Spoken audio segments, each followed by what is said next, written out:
बृहन्मुंबई महानगरपालिकेची तुम्ही ही इमारत पाहता आणि या इमारतीच्या अगदी समोर आहे ही एक छान वाहन आहे. ही गाडी आहे महानगरपालिका. वर लिहिले मुंबई महानगरपालिका. मुंबई महानगरपालिकेचं अग्निशमन दल त्यांची ही गाडी आहे.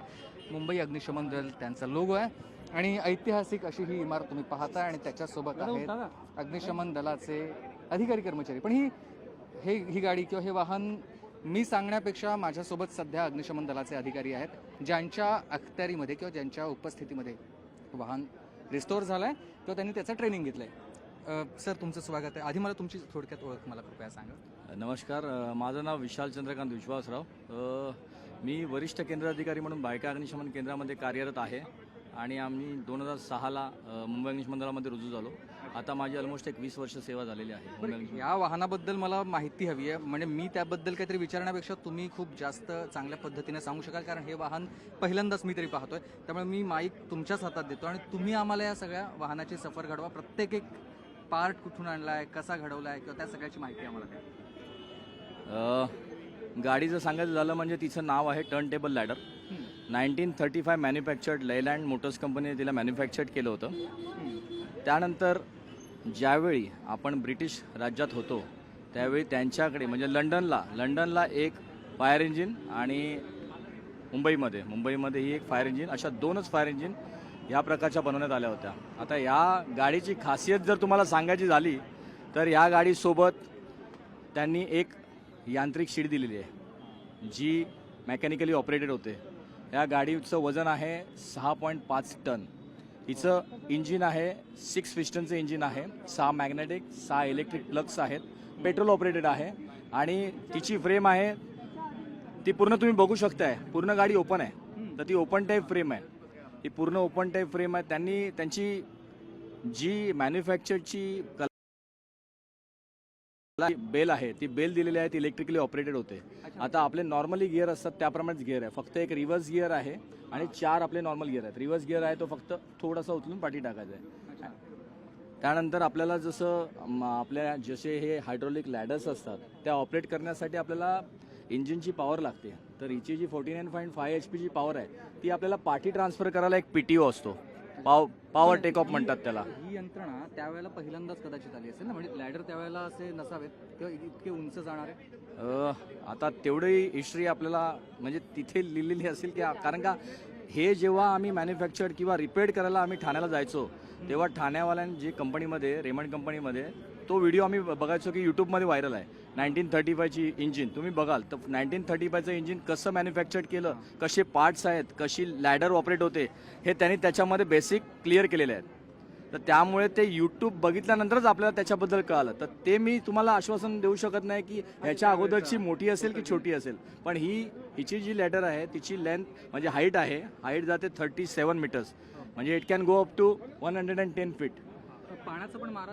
पाण्याचा मारा आपण करू शकतो. त्याला मॉनिटर दिलाय, पण त्याला होज अटॅच करायचा आहे. त्याला होज अटॅच करून त्याला पाण्याचा मारा करायचा. तो पुढे आहे ना, तो जो टॉपला आहे तो मॉनिटर आहे, लाल रंगाचा जो मॉनिटर आहे ना त्याच्याने आपण मारा करू शकतो. आणि हिचा इन्क्लिनेशन आहे ते 75 डिग्री इन्क्लिनेशन आहे, म्हणजे हा उचलतो तो 75 डिग्री उचलू शकतो, 90 डिग्री नाही जात. पण यासाठी आता बऱ्याच म्हणजे आता या वस्तू कदाचित तेव्हा तर मिळणार नाही, कारण त्याला एक 52 वर्ष म्हणजे 75 वर्षापेक्षा अधिक जुनं झालं. मग या सगळ्या वस्तू कुठून आणल्यात, कारण कदाचित पार्ट्स मिळत नसावेत. नाही, हे पार्ट्स मिळतच नाहीत. आता आपल्या मुंबईमध्ये तुम्ही बघाल बऱ्याच ठिकाणी चोर बाजारात वगैरे काही अँटिक पीस असतात. तुम्ही इकडे आलात तर बऱ्याच ठिकाणी अँटिक पीस आहेत. तर त्यांनी बरेच असे अँटिक पीस वापरलेत. जी लाईट लावली आहे ती आपल्या गाडीची नव्हती, ती त्यांनी आणून लावलेली आहे. ही पार्किंग लाईट आहे. पार्किंग लाईट सुद्धा त्यांनी ते सर्च करून बऱ्याच ठिकाणी गेलं. त्याची ऑलमोस्ट कॉस्ट मला तर लाखात जाते. अरे बापरे. बरं, पण आता इंजिन हे चालतंय की नाही? हे चालतं ना आता. येस नाही चालतं. याला आम्ही ॲक्च्युली ठाण्यापासून भायखळापर्यंत ऑलमोस्ट एक 40 किलोमीटर तिला चालू आणले ऑन रोड आणि चालली व्यवस्थित. फक्त मध्येच कसं एकदाच फक्त आम्हाला इश्यू आला. हां सर, बाकी असा काही नॉर्मल इश्यू नाही आलेला. कारण का आपल्याकडे नॉर्मल इश्यू असा येतो की आपण ट्रॅफिकमध्ये जातोय, या गाडीचा जर मोसम सुटला तर गिअरचा इश्यू होतो.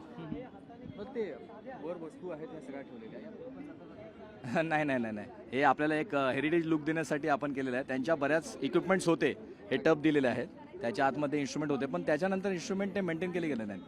आता त्यांनी ते स्वतः लॅडर बनवलेले आहे. बाकी हे सगळं आपले इन्स्ट्रुमेंट, हे सक्शन हे आपलेच आहेत, फक्त ते नव्याने प्लेस केलेले आहेत. बसण्यासाठी वगैरे जागा नाही, थेट बसण्यासाठी नाही, याला बसण्याचं नाही. इथे ड्रायव्हर होता, एक ऑफिसर असायचे जे लीड करायचे आणि फायरमॅन उभे राहून लॅडरवरती त्याप्रमाणे ट्रॅव्हल करायचे. मागे याचं हे कसं असायचं तर कृपया मला तेवढं पण सांगा, कारण जॅक सिस्टीम प्रत्येकाची असते, ती जॅक सिस्टीम कृपया कशी आहे तेवढी दाखवायची मागच्या बाजूला असलेली, कारण हे मगाशी आम्ही फिरवत होतो, पण काहीतरी दाखवत होतो. नाही, मी मगाशी दाखवत होतो. तर ह्याचं कसं आहे, टर्न टेबल आहे तो मागच्या टायरवरती आहे आणि टर्न टेबल हेवी आहे कारण it goes up to 37 meters. तो हेवी असल्या कारणाने आपल्याला मागच्या टायरला स्टॅबिलाइज करावं लागते. तर स्टॅबिलाइज करण्यासाठी हे जॅक दिलेले आहेत खाली.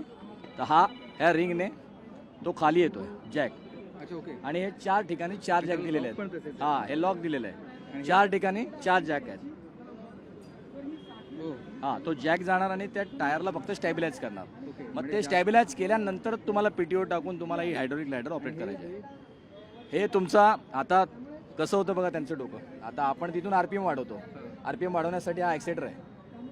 म्हणजे ज्यावेळी मी हायड्रोलिक लॅडर ऑपरेट करतोय तर मला पॉवर वाढवायची, मला तिकडे नाही जायचं आहे. दिस इज माय ॲक्सिलेटर.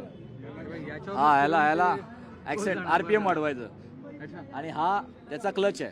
हा क्लच आहे आणि हे सगळे गिअर टाईप आहेत. हा वर उचलला की ते अप जाणार, हा खाली गेला की डाऊन, राईट लेफ्ट आणि जे एक्सटेन्शन आहे इन आउट, आपण हा मास्टर लिव्हर आहे. ते आहेत इनऑपरेटिव्ह आहेत. ते ॲक्च्युली जॅक लावले ना की आपल्याला लॉक करून ठेवायचं होतं. ती सिस्टम होती जॅकची लॉकिंग सिस्टम. येस, पुढे जाऊ नये म्हणून. हे या वाहनाचा पुढे भविष्यामध्ये काय वापर होणार आहे की आपण असं नाही, आपण तिचं संवर्धन करणार आहोत. Yes, it's like a heritage vehicle to us. Pride of Mumbai fire brigade. हो, कारण ह्या पूर्ण पूर्ण जगामध्ये 2 वाहनं ही आहेत. हो, एक आपल्याकडे, एक लंडनमध्ये. अच्छा, धन्यवाद सर, तुम्ही आम्हाला सविस्तर माहिती दिली त्यासाठी. तर हे वाहन आता अग्निशमन दलाच्या ताफ्यात आलं आहे. त्याचा वापर होणार नाही आहे कोणत्याही ऑपरेशनमध्ये, पण तुम्हाला पाहायचं असेल तर मुंबई अग्निशमन दलाच्या केंद्रामध्ये तिथे जाऊन तुम्ही पाहू शकणार आहात. कारण जगामध्ये केवळ 2 वाहनं उरली आहेत, एक लंडनमध्ये आणि दुसरं थेट मुंबई. व्हिडिओ जर्नलिस्ट उमेश गोविलकर यांच्यासह सुमित सावंत, न्यूज 18 मराठी.